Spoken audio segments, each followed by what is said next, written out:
A child who had not spoken in 2 years finally laughed because a broke pastry chef from Queens destroyed the kitchen of the most feared mafia boss in New York. It was not magic. It was not medicine. It was not one of the expensive specialists Dante Moretti had paid in quiet desperation, hoping someone with enough degrees and soft voices could bring his daughter back from the silent place where grief had buried her. It was flour in the air like snow, butter smeared across black marble, a broken mixer coughing smoke, and Mara Bell lying flat on her back, with cake batter on her cheek, staring up at the gold ceiling of a penthouse she had no business being inside. By morning, everyone in Dante Moretti's private world would know her name. The guards would whisper it into hidden radios. The house staff would glance toward the kitchen with nervous wonder. The men who carried guns under their jackets would try to understand how a woman, with no elite references, no perfect uniform, no quiet obedience, and no fear of looking ridiculous, had done what none of them could do. She had made Lena Moretti laugh. And in Dante's world, where laughter had become more impossible than mercy, that sound changed everything. Mara Bell arrived at the Hotel Aurelia with $38 in her checking account, a cracked phone screen, and a black dress she had bought from a clearance rack 3 years earlier for funerals and job interviews. It pulled too tight around her hips when she sat down, and the sleeves pinched her upper arms, but it was the nicest thing she owned. She had brushed her dark curls into a loose bun, dabbed concealer under tired eyes, and told herself, in the subway window, that she looked professional enough to survive one strange interview. The job posting had been vague in a way that made her stomach uneasy. Private domestic position, live-in, childcare experience preferred, culinary background valued, discretion required, salary obscene enough to feel like a trap. Still, Mara had applied because rent did not care about pride, hospitals did not forgive unpaid balances, and grief did not come with a refund. Her father had been gone for 11 months, but the debt from his treatments still sat on her chest like a stone. His bakery in Queens, Bell's Sweet Corner, had closed after 41 years because Mara could not keep it open alone. Every time she passed the locked storefront, she felt like she had failed him twice. So when a woman with a cold voice called and told her to report to the private entrance of the Hotel Aurelia at noon, Mara went. The hotel rose over Midtown like a palace pretending to be polite.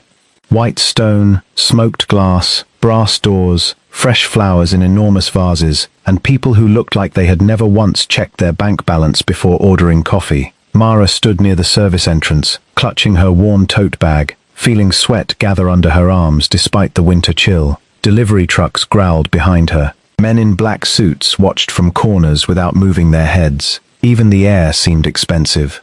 A tall guard with a shaved head opened the side door and looked her up and down. His eyes paused on the soft roundness of her stomach, the width of her hips, the scuffed flats on her feet.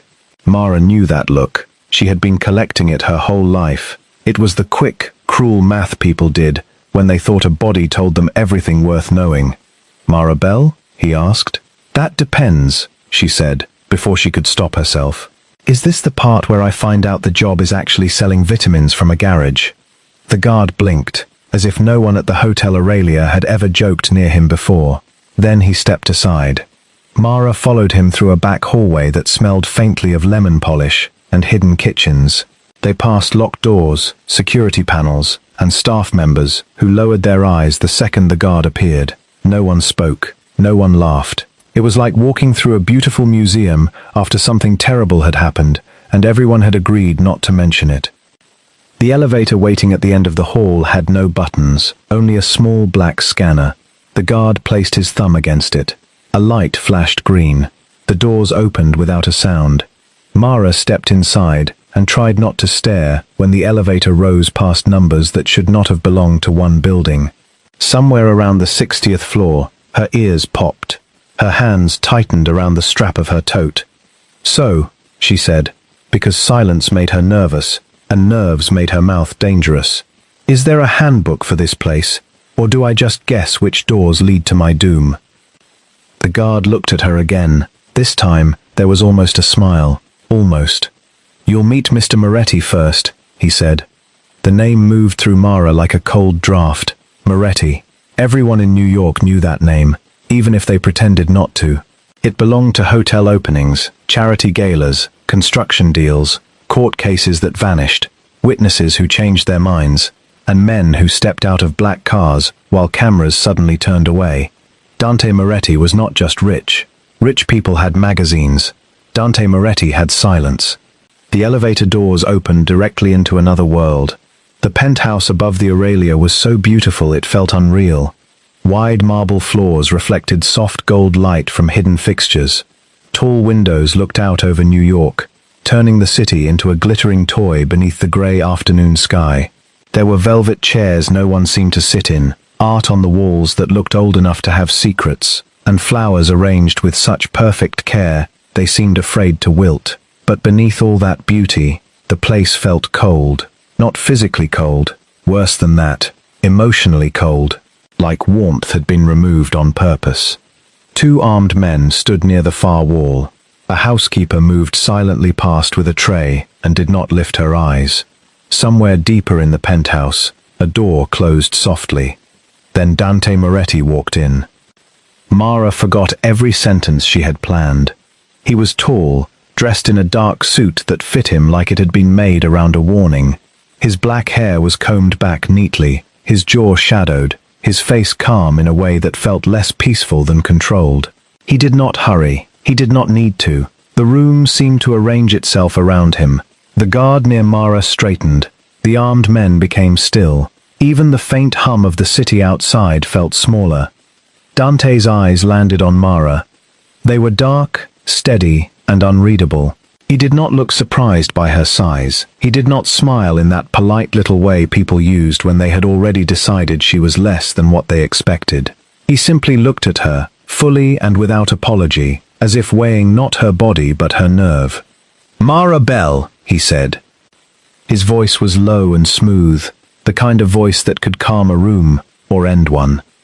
"That's me," Mara answered. Her throat felt dry. "Former pastry chef. Current professional panic container." The guard coughed once behind her. Dante did not laugh, but something flickered in his eyes. "You understand this position requires discretion. I assumed that from the fingerprint elevator and the man with a gun standing next to the ficus." The guard's face went blank again. Dante took one slow step closer. "You are not easily intimidated." "Oh, I am," Mara said honestly. "I'm just also broke, tired, and from Queens. It creates a confusing personality blend." For the first time, Dante's mouth moved slightly. Not a smile, not yet, but close enough to make the whole room feel like it had tilted. He gestured toward a sitting area near the windows. Mara followed, careful not to slip on the marble. She sat on the edge of a pale sofa that probably cost more than her father's old bakery oven. Dante remained standing. "You were a pastry chef," he said. "I was. My dad owned a bakery. I worked there since I was 12. Cookies after school, wedding cakes in summer, cannoli shells at Christmas. The whole beautiful disaster. And now? Now the bakery is closed, my resume looks like it got lost in a storm, and I can make a 3-tier lemon cake while crying quietly in a walk-in freezer." Dante watched her for a long moment. "My daughter is 7, he said. "Her name is Lena. She has not spoken much since her mother died." The air changed. Mara felt it at once. The guards did not move, but their silence deepened. Dante's face did not break, but something behind his eyes pulled tight. "I'm sorry," Mara said softly. Dante looked toward the hallway. Several people have tried to help her. Tutors, therapists, nannies, specialists from places with names long enough to impress desperate parents. They all failed. Mara heard the warning under the words. They all failed. "Do not waste my time. Do not pretend you can save what I could not protect." "What did they do with her?" Mara asked. Dante's eyes returned to her. "They tried to make her speak." Mara nodded slowly. "That's usually where adults mess up." One of the guards glanced at her like she had just stepped in front of a moving train. "Explain," he said. Mara swallowed. Her instincts told her to soften the truth. Her bank account told her to be polite, but something about the lifeless penthouse, the silent staff, and the thought of a little girl trapped inside all this beauty made her chest ache. She lost her mother, Mara said. Maybe talking feels like opening a door she's not ready to open. Maybe everyone keeps standing outside that door yelling for her to come out, and she's tired. Kids know when adults are scared of their pain. They know when people are trying to fix them so the room feels better. Dante's face revealed nothing, but the guard by the wall shifted his weight. "And what would you do?" Dante asked. "I'd stop trying to drag words out of her. I'd sit beside her, bake something simple. Let her choose colors. Let her point, draw, nod, shake her head, or ignore me completely if she wants. I'd make the world near her feel safe enough that maybe one day she decides to come back to it." The silence after that was so deep Mara could hear her own heartbeat. Dante looked at her like she had put a hand on something he kept locked away. "You have no formal training in child therapy," he said. "No. No degrees in early childhood development. No. No references from elite families." Mara gave a tired little smile. "I once got 6 toddlers at a birthday party to stop screaming by letting them throw sprinkles at cupcakes. I understand that may not compare to a Harvard recommendation." Dante turned toward the hallway again. "You have 1 week." Mara blinked. "Wait, I'm hired? For 1 week. You will live here. You will follow security rules. You will not ask questions about my business. You will not take photographs. You will not leave this floor without permission. You will not speak to press, police, hotel staff, guests, or anyone outside my approved list. You will not lie to me." Mara stared at him. "That's a lot of knots. My world has consequences. So does mine," she said, surprising herself with how steady her voice came out. "I need half the first month's pay up front." A guard made a small sound of disbelief. Dante's eyes narrowed slightly. "For what reason?" "Because my landlord does not accept mysterious atmosphere as currency. Also, I have bills, very ugly ones." Dante studied her again, and for a second, Mara wondered if she had ruined everything. Then he took a phone from inside his jacket. "Give my office your account information," he said. "The advance will be transferred before dinner." Mara exhaled so hard her shoulders dropped. "Thank you," she said, and meant it. Dante did not answer. He only turned and led her down the hall. Lena Moretti's room was at the far end of the penthouse, behind a white door painted with tiny gold stars. It was larger than Mara's entire apartment, filled with expensive toys, arranged too neatly to look played with. A small canopy bed sat near the window. Shelves held books in perfect rows. A dollhouse stood untouched in the corner. And on the floor beside the bed sat Lena. She was small and pale, with dark curls falling around a serious little face. She wore blue pajamas, though it was the middle of the day, and she was drawing with a black crayon on thick paper. She did not look up when they entered. She only made the crayon move faster. Dante's whole presence changed in the doorway. The cold boss vanished just enough for Mara to glimpse the father beneath him, helpless and aching behind all that power. "Lena," he said gently, "this is Mara." The girl did not answer. Mara did not move closer. She lowered herself carefully onto the floor near the door, ignoring the pinch of her dress and the way Dante watched every movement. Sitting on marble was not kind to her knees, but she had worked bakery holiday rushes. She knew pain. She knew patience. "Hi, Lena," she said. "I'm Mara. I make cakes. Sometimes good ones. Sometimes ones that lean like they're tired of living." The crayon paused for half a second. Mara smiled but did not push. "I brought no worksheets, no feelings chart, and no weird puppet asking how your heart feels today. So that's good news." Still no answer. But Lena's crayon moved slower now. Mara reached into her tote and pulled out a small paper bag. Dante stiffened until she opened it and revealed a plain butter cookie wrapped in wax paper. "I made this yesterday," Mara said. "It's not fancy. Just butter, sugar, vanilla, flour, and a little hope because my oven is dramatic." She placed it on the floor halfway between them. Lena looked at the cookie, then at Mara. Her eyes were huge, guarded, and far too old for 7. Mara leaned back against the wall. "You don't have to eat it. You can judge it silently if you want. I respect a tough critic. For 3 long minutes, nothing happened. Dante stood in the doorway like a carved statue, every part of him held tight. Mara watched the city light move across the floor and let the quiet breathe. Then Lena reached out, took the cookie, and placed it beside her drawing, not eating it, not rejecting it, just accepting its presence. Mara felt Dante's shock before she saw it. "That's fair," Mara said softly. "Cookies also need time to introduce themselves."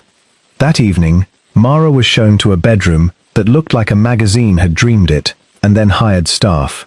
There were fresh clothes folded on the bed, toiletries in the bathroom, and a view of the city glowing like spilled jewels. She should have felt lucky. Instead, she felt like she had been placed inside a very expensive locked box. Dinner was quiet. Dante sat at one end of a long table. Lena sat at the other, touching nothing but a few pieces of bread. Mara sat awkwardly between them, trying not to feel like a bright, round, underdressed mistake in a room full of sharp edges. After dinner, Lena disappeared back to her room.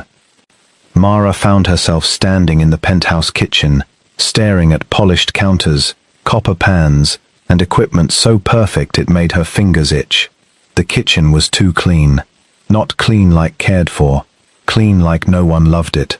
A small drawing sat near the fruit bowl. Mara picked it up before thinking. It showed a cake, a lopsided pink cake with 7 candles and tiny yellow stars around it.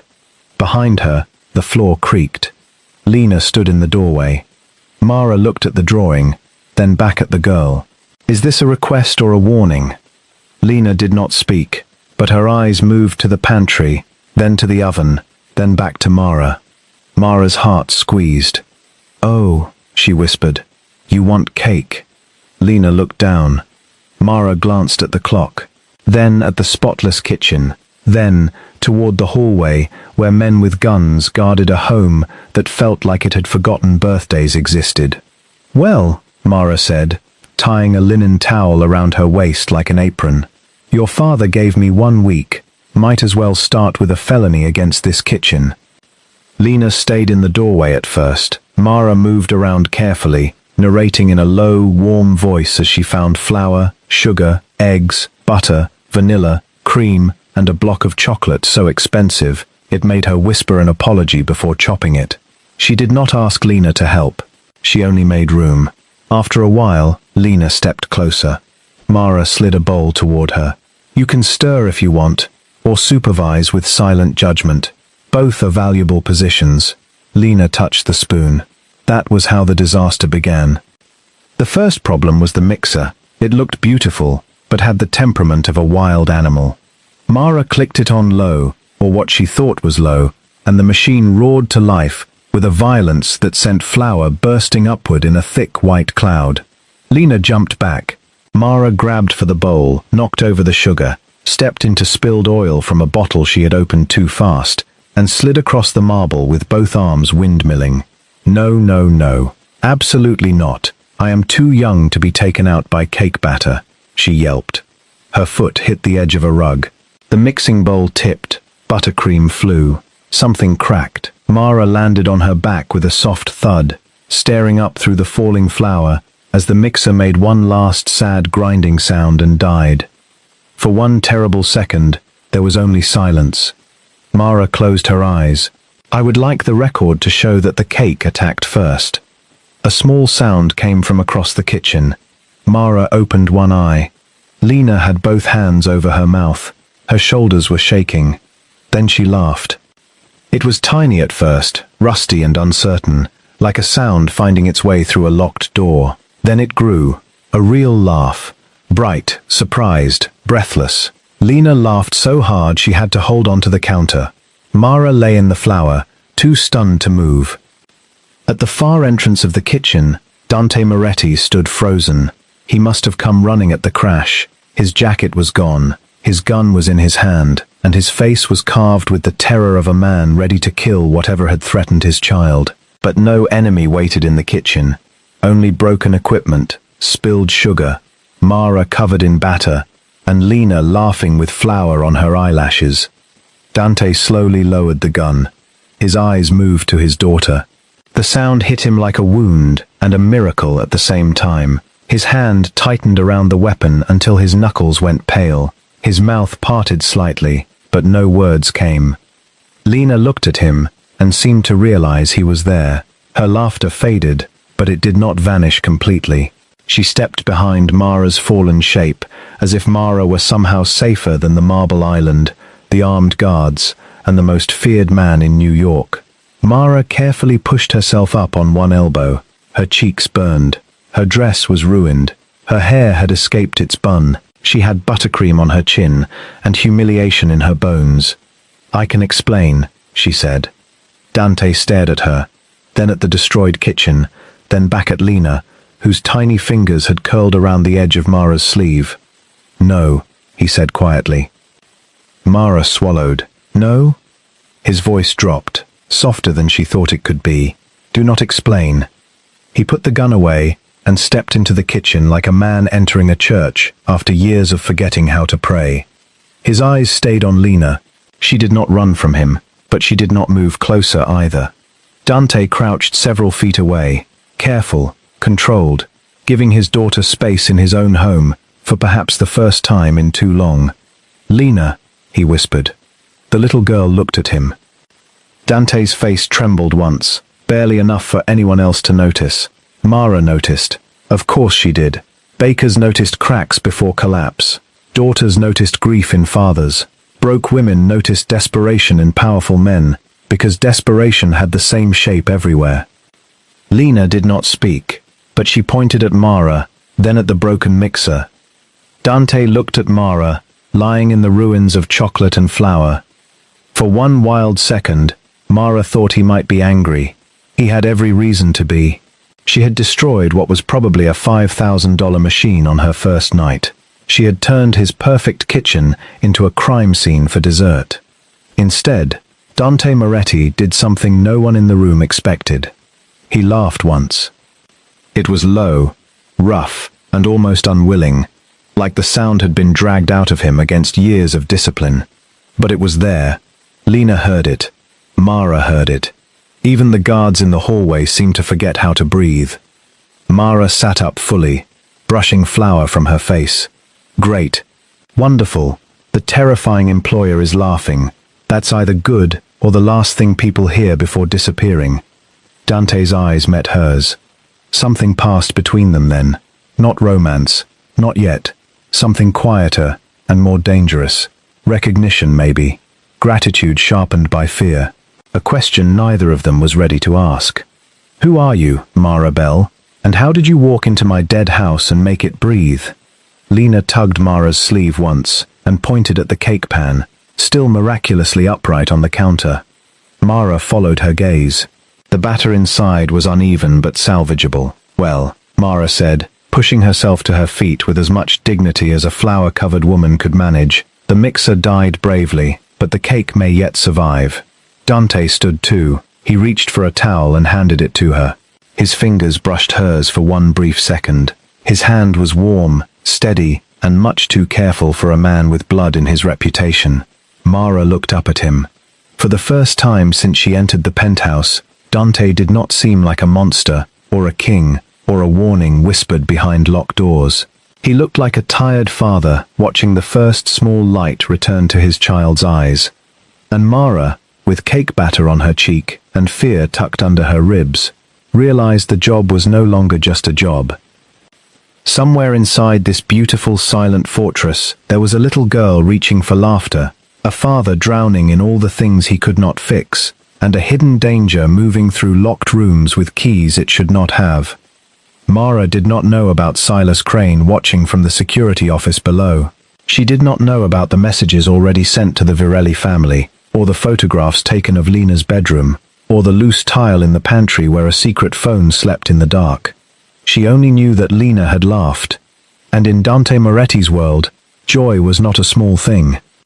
Joy was a threat. Joy was a threat because it showed where the walls were weakest. In Dante Moretti's world, fear was useful, silence was useful. Locked doors, armed men, tinted glass, and rules spoken in low voices had kept him alive for years. But laughter was wild. Laughter moved without permission. It slipped through cracks, touched old wounds, and reminded people that they still had something left to lose. That night, after Lena's small laugh faded back into quiet, the penthouse did not feel the same. The marble still shone. The guards still watched the doors. The city still glittered below like a field of cold stars. But something warm had entered the rooms, and no one knew what to do with it. Mara stayed in the kitchen long after the cake came out of the oven. It was crooked, too dense on one side, and frosted in uneven pink swirls, because Lena had insisted on holding the spatula with both hands. Dante stood near the counter, pretending to read messages on his phone, but Mara saw him look up every time Lena moved. The little girl did not speak, yet she did not hide. She stood on a small stool beside Mara, placing sugar stars across the cake with careful fingers, her dark curls falling into her face. Once, when Mara hummed an old song her father used to play in the bakery, Lena leaned softly against her arm and stayed there. Dante saw that too.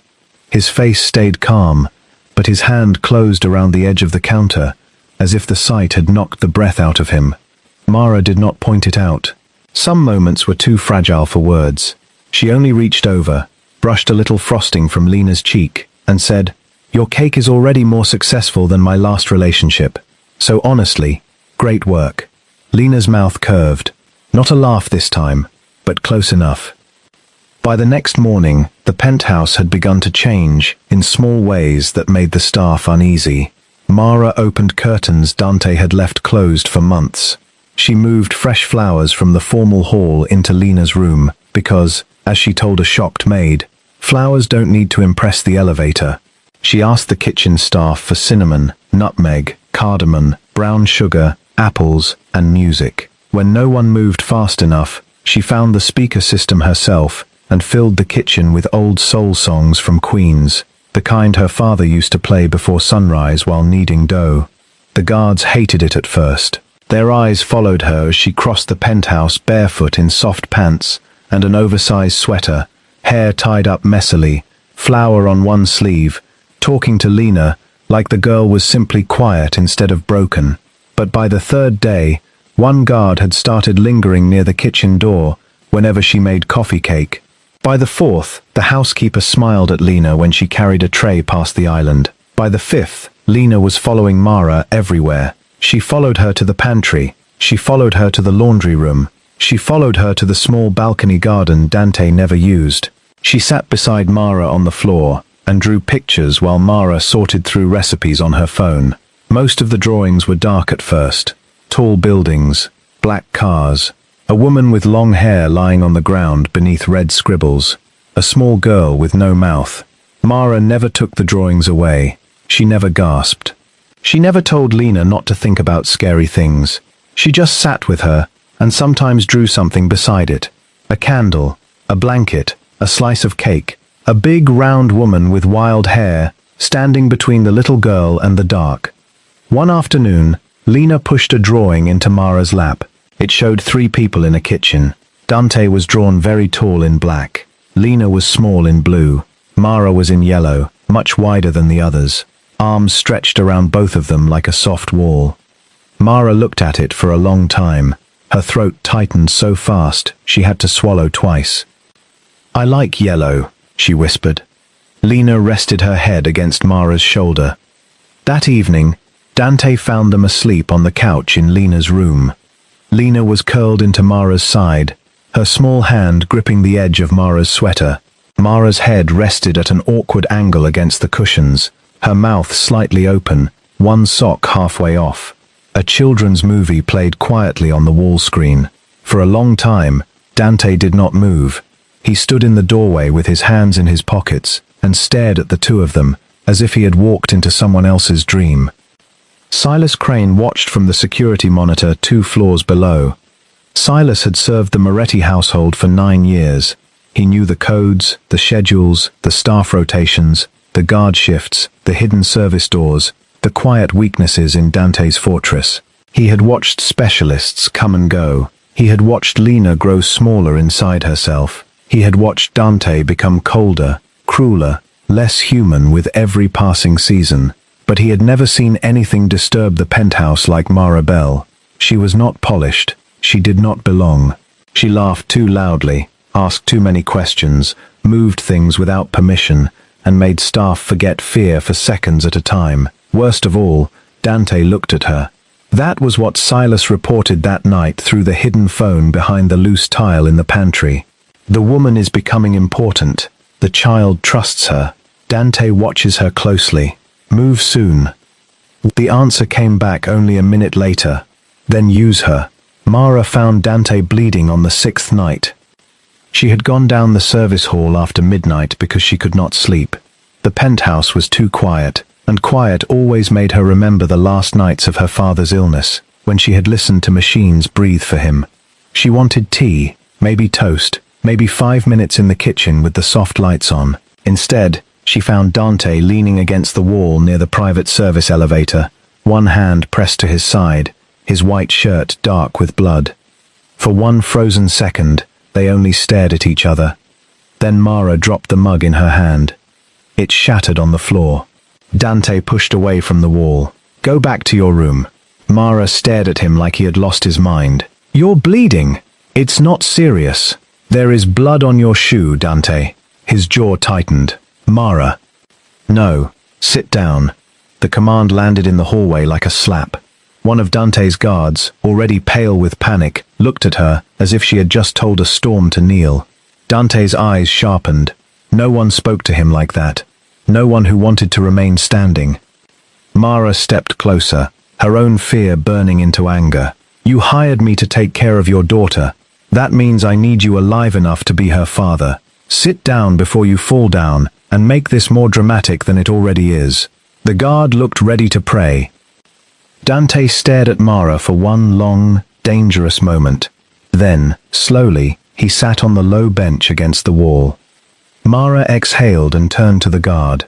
First aid kit, towels, hot water, and maybe stop looking at me like I just performed witchcraft. The wound was ugly but not deep enough to kill him. A blade had caught him under the ribs during a meeting with the Virelli family, he explained in clipped pieces, while Mara cleaned the blood with shaking hands.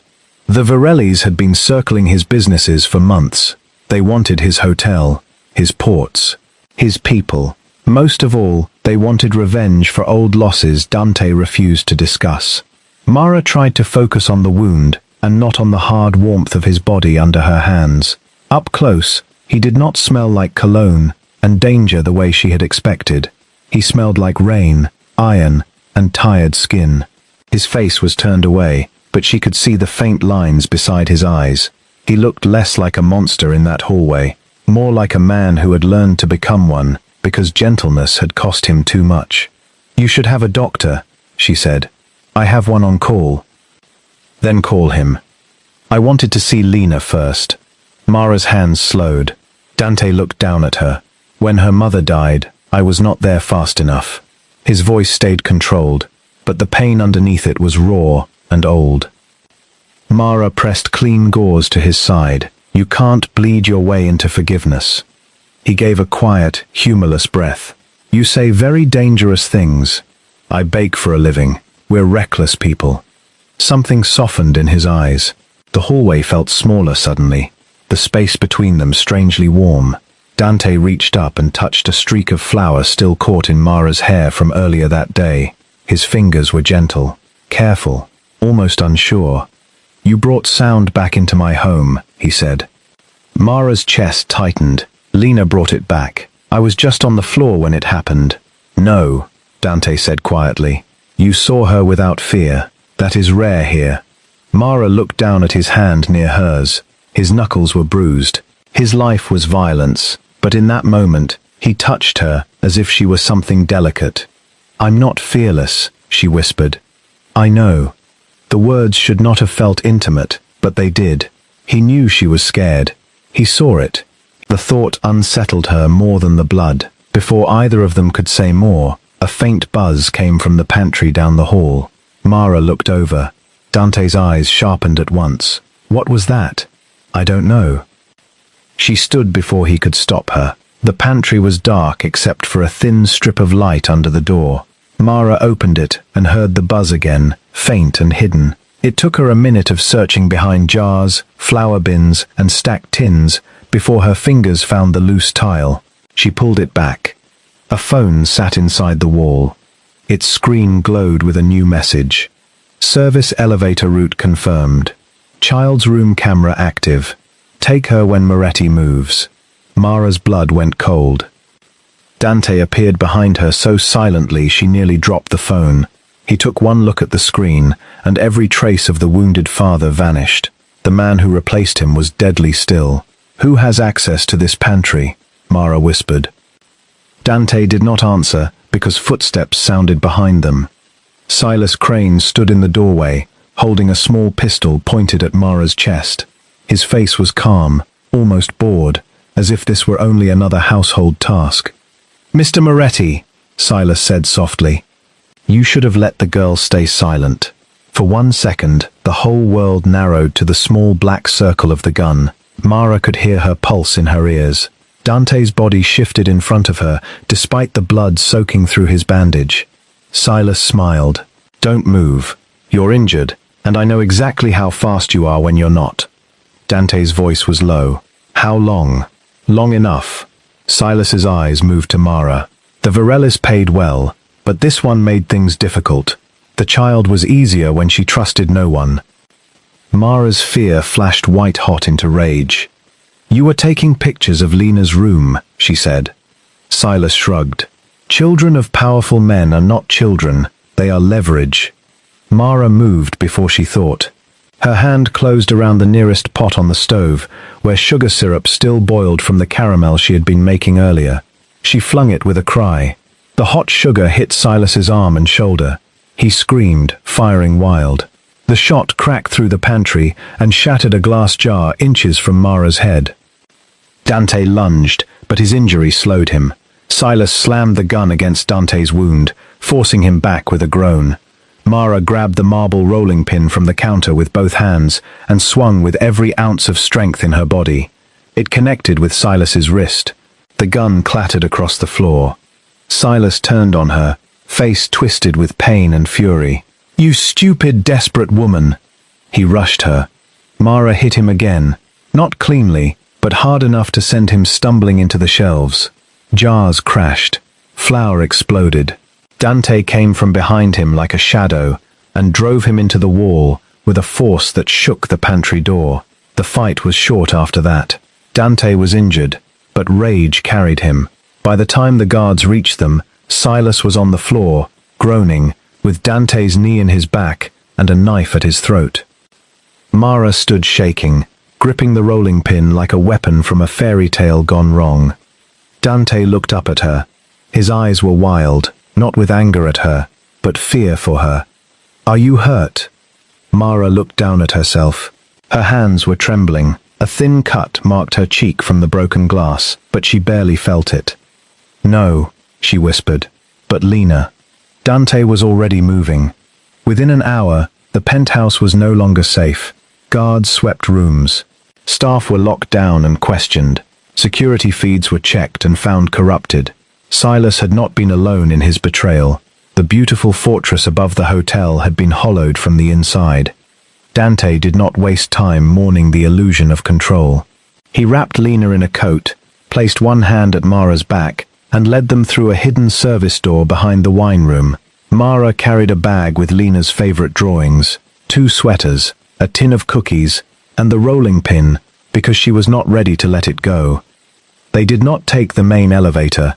They descended through old service passages behind the hotel walls, down metal stairs, and through tunnels that smelled of dust, stone, and old secrets. Lena held Mara's hand the entire way. Dante walked ahead with a gun in one hand, blood darkening his shirt again, his men moving around him like shadows. "Where are we going?"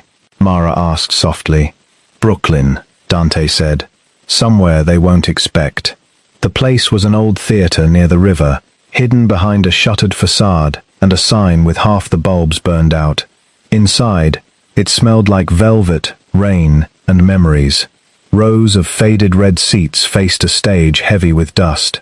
Painted angels stared down from the ceiling, Old dressing rooms lined the backstage halls, and beneath the floor ran forgotten tunnels from another century. Dante's mother had loved the theater, he told Mara later, after Lena finally fell asleep in a blanket fort made from velvet curtains. His family had used it long before he was born, back when his grandfather needed a quiet place to meet men who preferred darkness. Dante had kept it because he could not make himself sell the last thing his mother had touched with joy. The storm started before dawn. Rain hit the roof like fingers tapping warnings. For a while, the theater felt almost safe. Mara turned one dressing room into a bedroom for Lena. She found old costumes and let Lena choose a purple cape, a feathered hat, and a pair of silver gloves. Lena did not speak, but she moved with more life than Mara had seen yet. She placed the cape around Mara's shoulders too, then drew them both as queens under a stage light. Dante watched from the doorway. "You're staring again," Mara said without looking up. "I am thinking. That sounds dangerous." It usually is. Later, in the theater's old kitchen, Dante cooked for her. Mara expected one of his men to do it, but Dante rolled up his sleeves and moved with quiet skill. He made pasta by hand, simple and careful, flouring the counter with the same seriousness other men might bring to war. Mara sat on a stool, tired and bruised, watching the feared head of the Moretti family knead dough like a man remembering a prayer. "My mother taught me," he said. "She believed feeding someone was the first form of loyalty." Mara smiled softly. "Your mother was right. She would have liked you." The words settled between them. Mara looked down, suddenly shy in a way she hated. "She never met me." She knew courage when she saw it. Dante stepped closer. The old kitchen was lit by one yellow lamp, the storm pressing shadows against the windows. Mara could hear Lena sleeping in the next room, one of Dante's guards outside the door, rain above them, danger somewhere beyond all of it. But in that small pocket of warmth, Dante looked only at her. "You should leave when this is over," he said. Mara's heart pulled tight. "That's a strange thing to say while making me dinner. I am not a safe man." "No," she said. "But you're not only that." His jaw flexed. "Mara, you think warning me makes this simple?" She stood, close enough now to see the exhaustion in his eyes. "But I've seen you with Lena. I saw you crouch in your own kitchen, like you were afraid to scare her with how much you love her. I saw you bleed, and still try to reach her room first. You're dangerous, Dante. I'm not confused about that. But you're also a father who has been living like a locked door." Something in him broke quietly. He touched her face, thumb careful near the cut on her cheek. "And you opened it." Mara's breath shook. When he kissed her, it was not sudden or cruel. It was slow, deep, and almost afraid at first, as if he knew one wrong movement could ruin the only gentle thing left in his life. Mara kissed him back with all the fear and warmth she had been holding in her chest. His hand settled at her waist, not hiding her body, not handling her like something too much, but holding her like she belonged exactly where she stood. For the first time in years, Mara did not feel like a woman made of apologies. She felt steady, wanted, seen. Then the power went out. The theater dropped into blackness.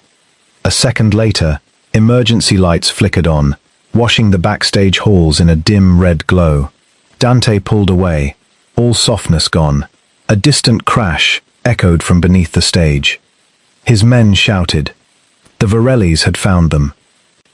Dante pushed Mara behind him, but she was already running toward Lena. The little girl woke without crying, eyes wide as Mara scooped her from the blanket fort and wrapped her in the purple cape. Gunfire cracked somewhere below, sharp and terrifying in the old theater. Dante's guards fought in the halls.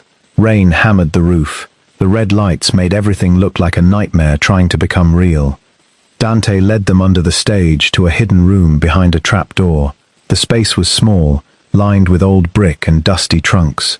"Stay here," he said, pressing a small emergency radio into Lena's hand. "Do you remember what I showed you?" Lena stared at him, silent and shaking. Dante's face twisted with pain, but he nodded like she had answered. "Good girl." He looked at Mara. "Do not open this door for anyone but me." Mara grabbed his wrist. "Come back." His eyes held hers. always. Then he was gone. For a few minutes, there was only the sound of fighting above them, and Lena's small breaths against Mara's chest. Mara held her close and whispered nonsense because anything was better than fear. She talked about cake, about queens, about how her father once dropped 12 pies on Thanksgiving morning and still sold every one as rustic. Lena's fingers clutched the radio. Then a scraping sound came from the wall. Mara turned slowly. A metal grate near the ceiling shifted. A man's hand appeared through the opening. Silas had told them. Mara's heart nearly stopped. An enforcer squeezed through the old ventilation shaft and dropped into the room with a heavy thud. He was broad, wet from the storm, with a knife in one hand and a smile that made Mara's blood run cold. "There she is," he murmured. "The little princess." Mara placed Lena behind her. "No," she said.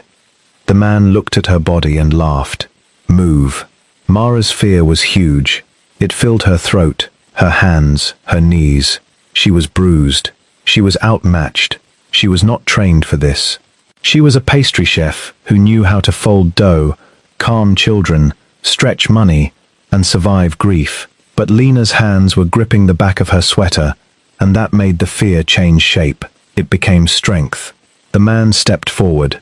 Mara grabbed the first thing within reach, an old stage prop sword from a trunk. It was dull, heavy, and ridiculous, but she swung it with both hands. It hit his arm hard enough to make him curse. He lunged. She ducked badly, stumbled, and slammed into a broken spotlight stand. Pain burst through her shoulder, but she grabbed the stand and drove it into his stomach. He doubled over. Lena made a tiny, frightened sound behind her. That sound kept Mara standing. The man grabbed her hair and threw her sideways. She hit the floor, breath knocked from her lungs. The knife cut across her arm as she rolled. He reached for Lena. Mara screamed and came up with the prop sword again, swinging not like a fighter, but like a woman who had decided she would rather die than move. The blade struck his face. He reeled back, furious, and raised the knife. The hidden door burst open. Dante entered like a storm. What happened next was fast and terrible, and saved them. Dante took the man down with a violence Mara would never forget, but it was not mindless. It was focused entirely away from her, away from Lena, toward the threat that had entered their small place of safety. When it was over, Dante turned at once and dropped to his knees in front of them. Lena ran into his arms. Mara pressed a hand to her bleeding arm and tried not to fall over. Dante looked at her wound, then her face, and his expression cracked. "You protected her," he whispered. Mara gave a shaky breath. "I told you. Reckless people, bakers." The theater was lost. More men were coming. Dante's guards were holding them back, but not for long. He lifted Lena, wrapped his other arm around Mara, and led them into an escape tunnel beneath the stage. The passage sloped downward through damp brick and old darkness, opening at last near the East River, where the storm hit them full force. They were almost to the waiting cars when headlights cut through the rain. A black SUV blocked the dock road. Enzo Varelli stepped out beneath the flood of stormwater, smiling like a man who had waited years for this moment. He was older than Dante, silver-haired, elegant, and cruel in a quiet way. Two of his men flanked him with guns raised. Dante pushed Mara and Lena behind him, but his gun clicked empty. Enzo heard it and smiled wider. "Dante Moretti," he called through the rain. The great king, hiding behind a child and a fat baker. Mara felt Lena shake against her. Dante stood tall, despite the blood, the rain, and the empty weapon in his hand. "This ends with me." Enzo laughed. "It began with you. Your wife died because of you. Your daughter stopped speaking because of you. And now this woman bleeds because she was foolish enough to love what was already ruined." Mara stepped beside Dante. He turned sharply. "Mara, no." She held Lena close with one arm and lifted her chin into the rain. "You think they make him weak," she said, her voice shaking but clear. "That's because you don't understand family. You only understand leverage." Enzo's eyes narrowed. Mara kept going. "His love for Lena did not make him weak. It kept him human, and if you can't see the difference, that is why you'll never have what he has. For a second, only Rain answered. Then Lena moved. She lifted the emergency radio with both trembling hands. Her lips parted. Mara felt it before she heard it. Dante went completely still. Lena pressed the button. In a small, broken whisper, she said, "Starlight home." Dante's face changed as if the whole world had stopped. The phrase crackled through the radio. Once, twice. Then floodlights exploded on along the river dock, bright as day. Engines roared from both sides of the road. Dante's loyal men poured from the shadows where they had been waiting for the distress signal tied to that code. Enzo spun, blinded and trapped, his confidence breaking for the first time. Dante moved fast. His men moved faster. Enzo Varelli went down in the white glare of the dock lights, his empire collapsing in the rain around him. But Dante did not look at Enzo. He looked at Lena. His daughter stared up at him, soaked and shaking, the radio still in her hands. Then, with tears on her face and rain in her hair, Lena turned to Mara. "I want to go home," she said. The words were soft, clear, real. Mara covered her mouth as a sob broke through her. Dante gathered Lena into his arms, holding her so tightly Mara thought he might never let go. His eyes closed, and for the first time since Mara had met him, Dante Moretti did not look controlled. He looked saved and destroyed by the same miracle. They did not return to the penthouse that night. Dante took them to a private medical suite hidden inside one of his buildings, where doctors stitched Mara's arm, cleaned Dante's wounds, and checked Lena while the little girl refused to let go of Mara's fingers. By sunrise, the storm had passed. The city outside the windows looked washed clean, though Mara knew nothing in Dante's world was ever that simple. 2 days later, Dante came to Mara's room with a folder in his hand. She was sitting near the window, arm bandaged, wearing one of his oversized sweaters because her clothes had been ruined. Lena was asleep in the chair beside her, curled under a blanket with her drawings tucked close. Dante placed the folder on Mara's lap. "What is this?" she asked. "Your debts." Mara opened it slowly. Her stomach dropped. Page after page showed hospital bills, loan transfers, collection notices, names she recognized, and companies she did not. Then she saw the signatures tying several of them to shell accounts connected to the Varelli family. Her mouth went dry. "They bought my debt," she whispered. "Yes," Dante said. "They intended to use your desperation. If Silas failed, they planned to pressure you into betraying me." Mara closed her eyes. For a moment, shame rose out of old habit, sharp and familiar. She had thought her struggles were just failure. Bad luck, grief, weight, exhaustion. All the heavy things she had carried alone. Now she saw hands had been pulling at her from the dark. Dante knelt in front of her. "The debts are gone," he said. "All of them. Your father's bakery has been restored to your name. The building, the licenses, the back taxes, everything. It is yours again." Mara stared at him. Her eyes filled before she could stop them. "Dante, you owe me nothing," he said. "Not for Lena, not for the money, not for any of this. If you want to leave, I will put guards on you from a distance and make sure no one touches your life again. You are free." Mara looked at him, this dangerous man who had taken lives, carried grief like a second skin, and still somehow learned to kneel before her with freedom in his hands. Then she looked at Lena sleeping beside her, one small hand curled around the yellow drawing of the three of them in the kitchen. Mara touched the folder, then set it aside. "I spent a long time thinking home was a place I lost," she said softly. "The bakery, my dad, the life I had before everything got hard. But maybe home is also what you build after the fire. Maybe it's the people who make room for you when you stop trying to shrink." Dante did not move. He barely seemed to breathe. Mara reached for his hand. "I'm not staying because I owe you," she said. "I'm staying because I love Lena, and because somewhere between the flower explosion, the secret tunnels, and almost being murdered by a man in a ventilation shaft, I fell in love with you too." Dante closed his eyes. His hand tightened around hers like the words had wounded him in the best possible way. When he kissed her this time, It tasted like relief. Months later, Belle's Sweet Corner reopened in Queens, with a line around the block.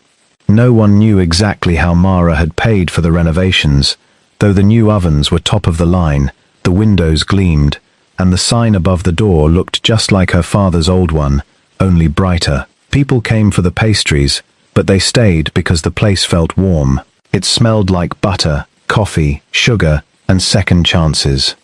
In the back kitchen, Lena sat on a stool drawing labels for cookies. She spoke more now, not always, not for everyone, but enough that each word still felt like a gift. Sometimes she helped Mara knead dough. Sometimes she sat quietly and leaned against her side. Dante visited after dark, entering through the rear door with 2 guards outside, and softness in his eyes that only appeared in that bakery. He was still Dante Moretti. His enemies still feared him. His name still moved through New York in whispers. The empire did not vanish because love entered it, but it changed. Men who threatened children disappeared from his world. Deals that touched innocent families ended before they began. Dante's violence became more controlled, more exact, no longer the only language he knew. And Mara became the heart of the Moretti family, not because she fit into Dante's world, but because she refused to become cold enough for it. She filled his penthouse with bread, music, color, and the stubborn sound of life. She wore yellow when she wanted, red when she felt brave, soft sweaters when she was tired, and never again apologized for the space she took up. Her body, once mocked by strangers and measured by cruelty, became Lena's safe place, Dante's comfort, and her own proof that softness could stand between a child and danger without breaking. One evening, long after the Virelli name had fallen into frightened silence, Mara stood in the bakery doorway, watching Dante teach Lena how to roll dough. He was terrible at it, too serious, pressing too hard, while Lena corrected him with the patience of a tiny queen. Mara laughed, and Dante looked up. The old fear was still there sometimes. The world was not gentle just because they had found gentleness with each other, but the bakery lights were warm. Lena was smiling. Dante's hands were covered in flour, and for once, the most powerful thing in the room was not money, blood, or a hidden gun. It was love, steady and stubborn, rising like bread in a warm kitchen. Mara Bell had not saved Dante Moretti by becoming dangerous like him.